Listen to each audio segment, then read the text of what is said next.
I'm tired, guys. I'm tired. I'm tired of all the negativity that feels like it's all we've been getting surrounding the Switch 2 and the games. And I get it. I get it. Nobody wants to pay more for these games. Nobody wants to pay more for these consoles. Like, I understand that. It's tough times, man. Everybody's struggling. Cost of living's going up. The one thing that, allows us to sort of all just, unwind from those realities and those day-to-day kind of life things, that's going up in price too, right? Gaming, Nintendo, all gaming really. But, it's not fun. I understand, but it's like constant nothing but just negativity, like almost everything I see. It started right after the Nintendo Switch 2 Direct. I was shocked that day one of the Treehouse Live, it was like a 4-hour stream, and from start to finish, like 95% of people was just constantly like, drop the price, bro, drop the price. Like, bro, Nintendo's not going to drop the price just because you're spamming it in a Treehouse Live chat. Like, all you're doing is ruining it for everybody that is actually trying to, just be excited about the games at least and the console. And then the Treehouse Live, folks, right? Like they don't determine the price. I'm sure they're aware of what's going on in the chat. They don't determine the price. And then day two, it was the same thing. Drop the price, drop a 3-hour stream that time. So 7 hours total almost. Constantly just the same thing. Mario Kart World Direct, same thing. Out of all those streams, it was like a smidge of like people that are actually focused on what was being shown. And then, comment sections and threads on Twitter, X, whatever you want to call it. It's just tiresome, man. And then it's just like, I think you have like this core group of people that initially got upset at the pricing. Then you have like this other group of people that kind of came around. It's almost like this groupthink ideology, right? Where it's like they start to jump the bandwagon and they get mad at Nintendo for all this stuff because it's just like, it's the trendy thing to do.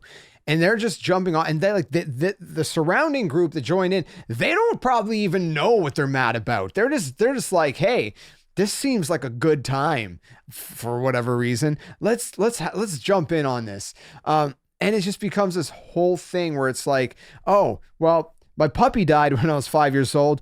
That's Nintendo's fault too, And look, I get it, man. I like, don't, there's gonna be people who think that like, there's gonna be people. I'm not that important. Chances are like 3 people watch this video, maybe not even. Yeah, I'm not that important, but there's gonna be people who think like, oh man, you Nintendo defender, you horrible person. Don't you know greedy corporations, and you're defending a greedy corporate? It's like, can I just be excited about the Switch 2? Can I not just be excited about a new Nintendo console and these new games and what they're offering? It doesn't mean I'm excited about the price.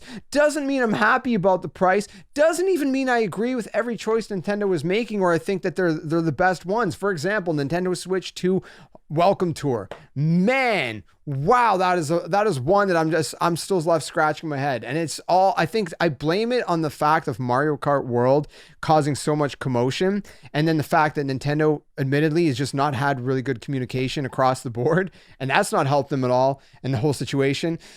But this game, right? It's like people thought it was just a user manual because you explore all the ins and outs of the Switch 2, like the HD Rumble 2 and the new Joy-Cons and the microphone built into the Switch 2, whatever. But there's a ton of mini games in there that people I don't think are aware of. And people that have tried it, they're like, man, these mini games are actually really fun. They're almost like a cheap Mario Party like kind of mini game. Not like that caliber, obviously, but they look fun from what I've seen. And Nintendo's like, it's going to cost $10. Oh, Nintendo is so horrible because it's not a free game that's included with the Nintendo Switch. And don't you know Wii Sports was included? It's like, oh my goodness, man. Listen, it's like, I agree that game would add value to the Switch too, but I also don't think it's greed or unreasonable to ask $10 for something that clearly like a lot of thought and effort went into. There's a lot of cool mini games and stuff. Same thing with the Switch 1 with 1-2 Switch. I'm like, I think that game should have been included for free with the Switch 1. But I also don't think that Nintendo was like unreasonable to want to charge for it. I do think that game should have been a little bit cheaper than they were asking for, but yeah, both things can be true at simultaneously. So I can be excited about the Switch 2 and about Mario Kart World and about all these other games they're showing and not be excited about the price. But here's the, hold on, wait for it. Here's the thing. I can also go as far as acknowledging why I think Nintendo themselves view these propositions as right and proper, in the sense of like, oh, $80 for Mario Kart World. I can understand why Nintendo thinks it's worth $80. Do I think it should be worth $80? First of all, it doesn't matter what I think because it's subjective. If every single game on the face of this earth was worth $50, it would still be a little bit subjective, because it's like, what do you want to pay that money for? And that's part of it. Now, I get it. It's a massive world, new animations, new character models, 50 characters, man. Like, I made a video on it, but again, it wasn't a negative video. So of course, only the negative videos for content creators about Mario Kart World are blowing up, which is another topic. I don't know, maybe we'll touch on that. But the point is there's a lot in this game, and I can understand why they think it's worth that. Do I think it should be worth, not worth, but do I think it should be sold for $70? I think so.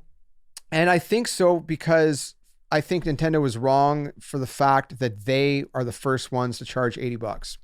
They decided to take the heat when inevitably games are going to go up.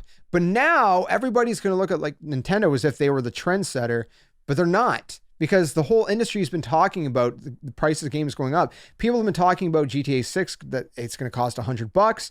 Hopefully not, because that's going to set a precedent for all these other companies, and then who knows what other companies are charging for their half-baked games.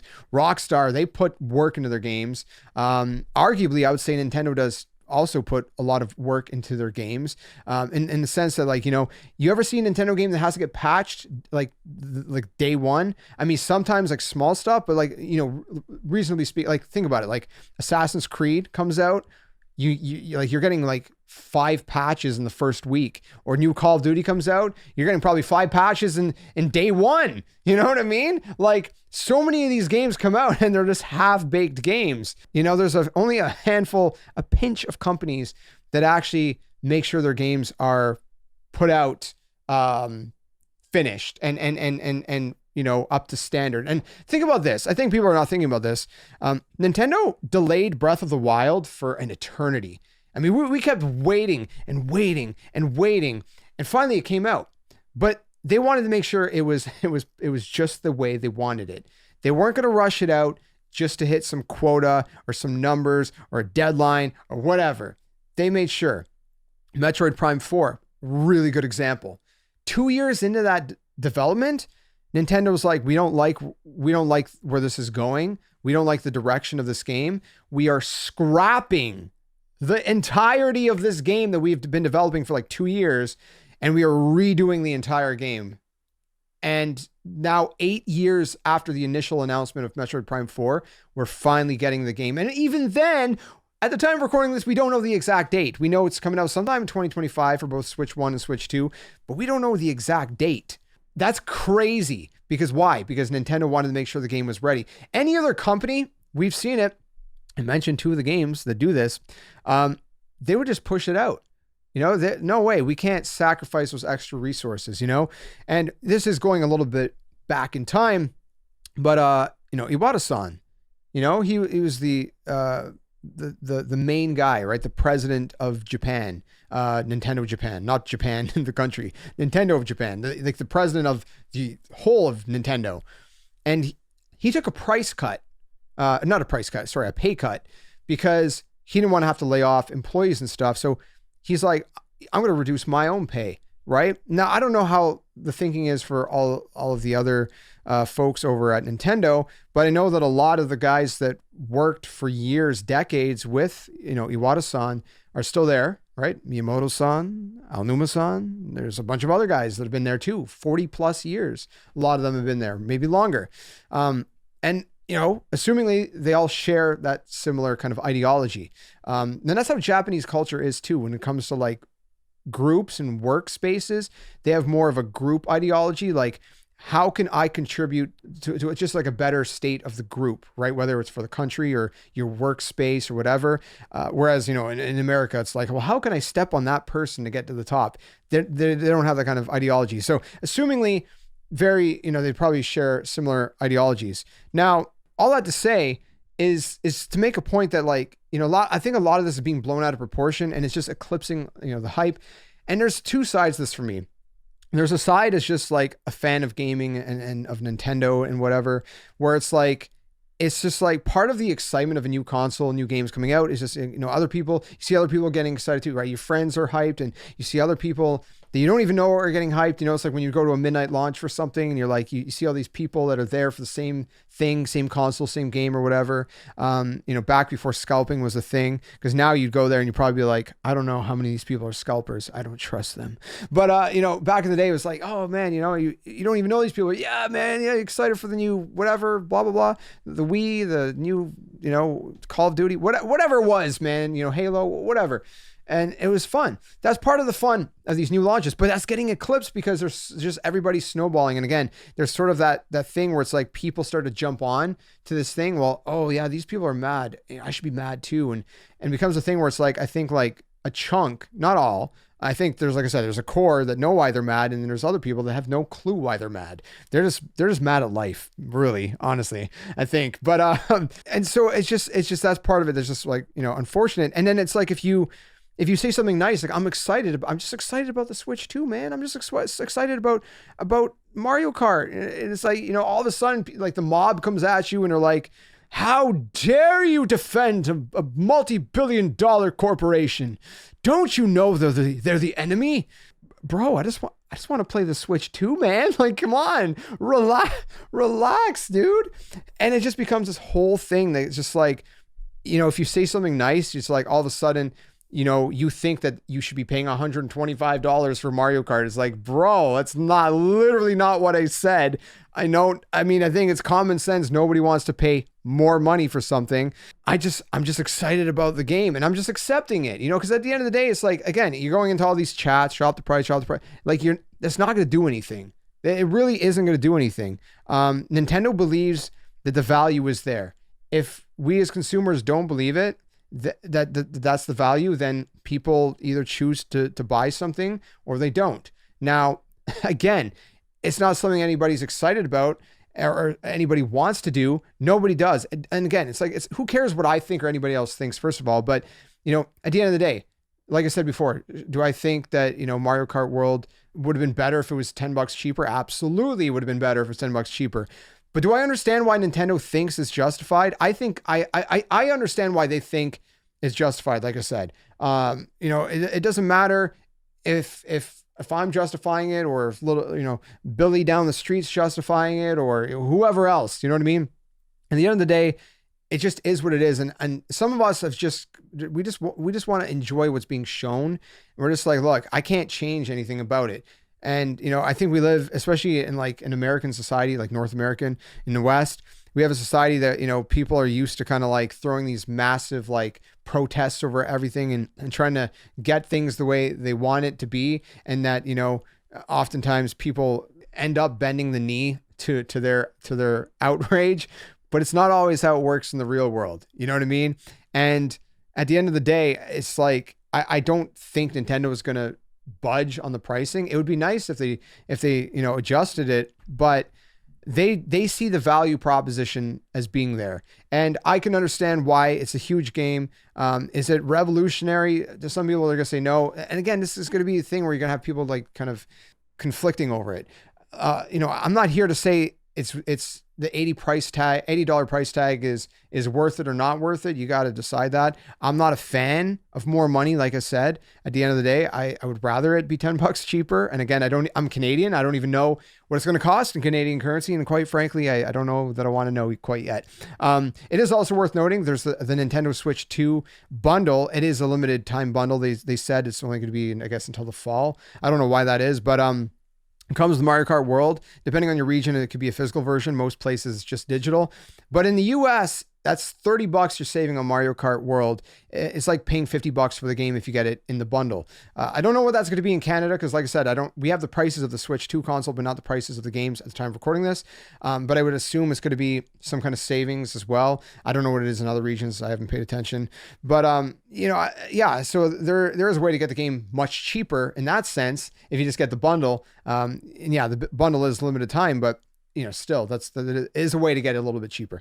Now, anyways, the point I was making is, from just a fan of gaming side of things, that's unfortunate. It's just getting overshadowed in that sense. Then from a content creator side of things, it feels like it's a losing battle. I'm not a big channel to begin with, but kind of even more so, I feel it where it's like, I know my channel, right? Yeah. People want to be like, yeah, your content is not doing better because you're just a bad YouTuber. Maybe you're probably right. Let's be honest. You're probably right. But I also know my channel. I know what kind of videos would typically do good. And I know I've made some Mario Kart World videos, like everything we need to know, or everything we do know about Mario Kart World. Made an updated one as well after the Mario Kart Direct, kind of like an edited version of the first one, taking out all the information that maybe was irrelevant at that point, and adding all the new information, and just a lot of work went into that video. And those are the kind of videos that just are not performing as up to the standard you would think they are, because they're not negative, because people are feeding into the negativity, and so many content creators are milking that. Now, not all of them. I've seen some content creators actually take a good, reasonable approach to this, where like, yeah, they're upset about the price tag, they're talking about it, they make a video on it, whatever. But they're doing it in a sense that like, it doesn't come off as like they're just rage baiting or something. You know what I mean? But there's a lot of like the rage bait that's going on. And then from the other side of the content side of things, it's also like blatant lies in the titles, right? And I've strived really hard to try to find a balance of like making, titles and thumbnails that are, captivating and spark curiosity, but are not lying or deceptive. I don't want to go into that territory to the best of my ability. I made a video that was talking about the game cards for the game key cards for the Switch 2. And I put like a fake Kingdom Hearts 3 box art, because the idea was not about Kingdom Hearts 3, it was just about game key cards. And I didn't think in the moment that it would be perceived as deceptive or anything. I was just like, oh, I'm sure Kingdom Hearts 3 is going to come at some point, and instead of getting the cloud versions like we did with the first Kingdom Hearts games on Switch 1, it'll probably be in a game key card version. So that's why I did that. And then someone, it was a respectful comment, thankfully, which is rare. Someone was like, oh man, you really got to do me like that. I thought it was real because of the thumbnail. I'm like, oh, okay, shoot. I didn't really think of that. So I changed it. I just changed it to I think it was like Elden Ring I put on, because I think that one was confirmed to be a key card. I'm just giving examples. It's like, it feels like it's a losing battle with the lack of hype, because if you're not making negative content or lying in your titles and stuff, I seen one that was like, I'm not gonna call out names, but I seen one that was like, oh, because the 90-day or the tariffs were put on a 90-day hold from the US, and people were like, pre-order Nintendo Switch 2 pre-orders are back, and I'm like, no, they're not. What are you talking about, dude? They're not back. But anyways, so stuff like that. It's like, it feels like both as a fan and a content creator, it feels like you're in a losing battle. Because if you're just a fan and you're like, you're not happy about these price tags, but you're just like, man, look, I'm just accepting it for what it is. I just want to like enjoy what they're showing off, the gameplay. I want to enjoy, what's being shown about this new device and these new games. And that's all. And I'm like, man, like I'm hyped about Mario Kart World. What do you want me to say? Am I hyped about the price? No, but I'm hyped about the game. But you say that and it's like people just like the mobs come at you, man. And it feels often like you're on like a little desert island with just like a small group of people, and everybody else is like on a different island, just being mad at the world. And it's like, look, I get it, but it's like, it's snowballed into more than that. It started with like everybody being mad at Mario Kart World's price. And then they were like, we're also mad at the Switch 2 price, way too much money for the Switch 2 console. But then it devolved. It turned into, we're not actually mad about the Switch 2 console price. We're just mad about the Mario Kart World price. And that's what I mean. It's there's so much confusion where I'm like, I think some people, not all, some people just don't know what they're mad at or not mad at anymore. And then it turned into more where it's like, again, Nintendo Switch 2 welcome tour. Oh, it costs $10. Oh, you're paying $10 for a user manual. It's not a user manual, a bunch of mini games. Again, if you've seen any gameplay, there's a lot to this game. And for $10, I'm like, okay, it's worth it. Do I wish it was packed in? Of course, I said it, should have packed it in with the Switch 2. 1-2 Switch should have been packed in with the Switch 1. But also I acknowledge that it's not unreasonable for Nintendo to ask a small price. $10 to me is not unreasonable for that either. If that's worth it to you, great. If it's not, don't get it. It's as simple as that. I don't understand why this is such a complicated situation. So all that to say, I've ranted way too long. I'm just tired of all of it. I'm tired of it from both a fan and a content creator perspective. Because like I said, a content creator's perspective, I feel like I'm even, especially as a small channel, I feel like I'm working even harder against the grain, because it feels like you have to like basically resort to creating negative or, deceptive content in order for your content to be engaged with. And then, from like just being a fan of Nintendo and gaming. And again, it doesn't mean that you're defending the price tags. You're just excited about the stuff. Even that, it's like, well, you can't be excited for that because that's a bad thing to do, and it's not even about like caring what people think. It's just like, it just sucks. It's like, it's just overshadowing what is there. Cause like, again, everybody's so hyper fixated on the pricing. And again, I get it. It sucks. Like, I'm not a fan of it, but it's like someone's just like, look, man, we just accepted it. We just want to enjoy what's being shown and take it at face value. All right. I don't know. Look, I don't know. Maybe I'm repeating myself at this point. I'm just going to wrap it. I'm just ranting. I don't know. Thanks for watching. Maybe you didn't watch. Maybe you hated everything I said. Maybe you watched 30 seconds and ignored half of what I said. And you're probably writing up a comment right about now saying how stupid I am. I don't know. Whatever it is, guys, I hope you have a fantastic day. I hope that this world chills out, because it goes beyond just gaming. I think like even in real life scenarios, it goes way beyond gaming. But I just hope people chill, man. Cause like we can disagree with stuff and be upset about it even, and have displeasure for it without creating like these massive, like outrageous kind of, mob mentality kind of scenarios or something. I don't know, man. It's weird. Whatever. I don't even know what I'm saying anymore. I'm tired. Look, I'm checking out for now. Maybe I should take a day or two off of YouTube and regather myself. I don't know. We'll see. Unless big news comes out, I want to keep you guys up to date. Those of you who have been watching, thank you for watching the content. I truly, really do appreciate you guys, and I love you guys. And I hope even those of you who maybe don't like me, I hope you have a fantastic day. I mean that. I don't mean that sarcastically. I really do hope you have a great day.